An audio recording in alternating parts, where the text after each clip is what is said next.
Hi, today I'm going to talk about your flaws, how to be your biggest strength. So, when I was that last year, the year before that, I went through a church phase where I was like totally saved into the church. And they told me that my bipolar, in my dress, was a demon and that I had to get it cast out and something wrong with me. It was a bad thing to have bipolar. And so when I left the church and I got into the industry, I embraced my bipolar because I started telling clients about it and then they thought it was really cool. They were like, oh my God, it's cool. And then my lovely, lovely ex-boyfriend told me it was a superpower and that really inspired me. So now I just see it as a superpower. And so I've got a lot of things going against me. I'm 39 and I've got bipolar. Who's going to want to book that girl?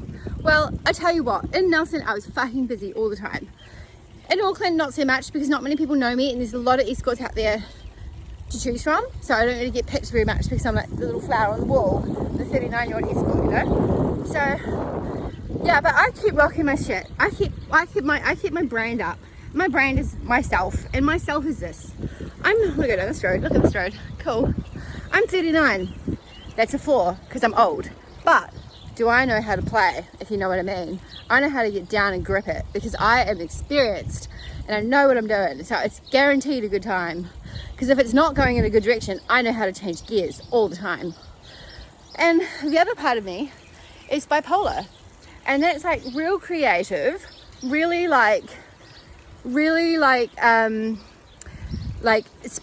spontaneous, or doggy, spontaneous, and like suddenly like an idea will come into my head and I'll just chase it, or I'll come up with an idea myself and I'll just chase it.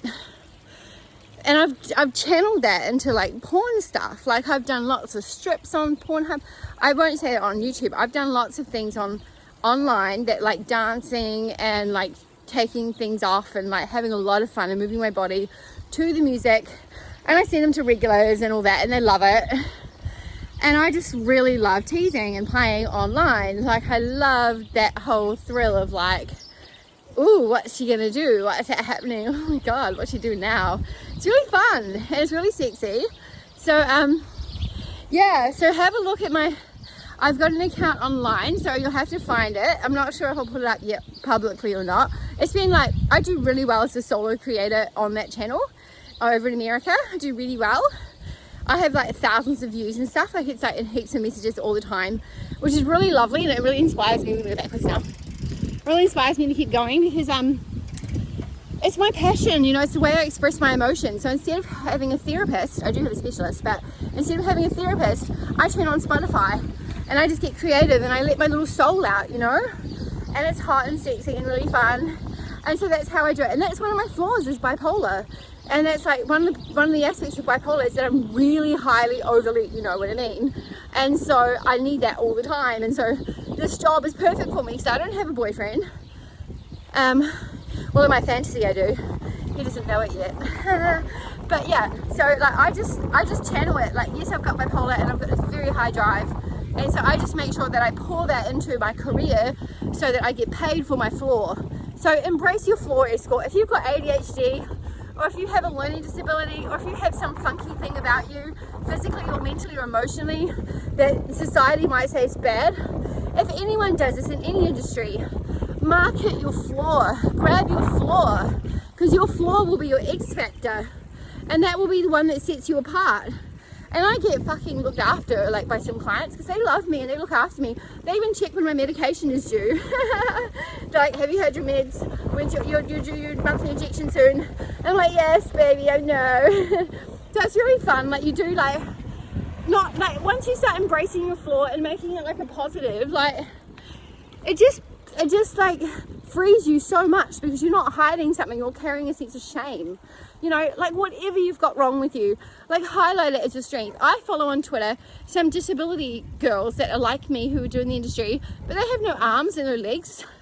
And they're like still rocking the hottest pictures. And I always encourage them. I'm like, fuck yes, babe, that's hot. And so I want to support those people because they're embracing their flaw and no one else can be like them. Oh my God, Rottweilers. Oh my God, Rottweilers. Ah! Oh my God. They're chasing me, baby, save me. Oh my God, I'll call my friend. Come get me from Nelson.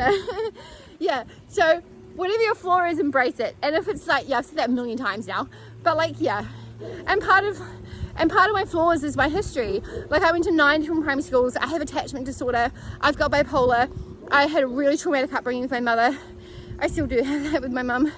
It's heartbreaking every day, but like it's fine. Like, I've embraced it, like, because my clients have become a family, and I have attachment disorder, so I'm really good at like attaching really fast and like also let going really fast, like saying goodbye really fast to a client. Like, I can be in the moment totally, but then as soon as that door closes, I can be out, you know? I can be like doing my own shit. And my other flaw is my crack habit. No, just kidding. I love joking around. It's so fun. So anyways, this is Escort on a Bike with Lara Polly, and it's my advice on a rainy day. It was not really rainy. I walked to the supermarket in the rain today, and I was so angry because I was like, the infrastructure of the city is so bad, I can't even walk. And I was like having a little cry. But I got to the supermarket and I got my yogurt, and I got my Fanta, and I got my chocolate, which I gave to my flatmates because I said sorry for coming home grumpy yesterday. Because I came home really grumpy yesterday. I was like, I had a really stressful day. It was a horribly intense day, and I didn't cope well, so I kind of came home and took it out on my flatmates. So I bought them some chocolate and this little note on the bench and mopped the floors this morning. It was an extra good girl, and I helped them with the door and like talked to them about their lunch and stuff. So I was a real nice flatmate today. And so that's one of my flaws as well, is that sometimes I fly off the handle, you know, and I don't control my emotions properly. But like, I always know how to fix it, and I always make it right. I'm always like, I'm sorry, I will make that right, I will apologize, and I know how to own my own stuff. And that's the cool thing about me. I like that quality about myself, that I can actually say I was wrong, you know, and I'm gonna fix that. And it's actually a really, really good feeling when you right your wrong. It's a better feeling than being right, you know. Like, I get so much out of it in my soul when I've corrected myself and I've taken the humble position and said, yes, that was my fault. You are right to tell me that I was too loud or too angry when I got home. So that's my little life advice as well from Escort on a Bike. Have fun, my lovelies. Peace.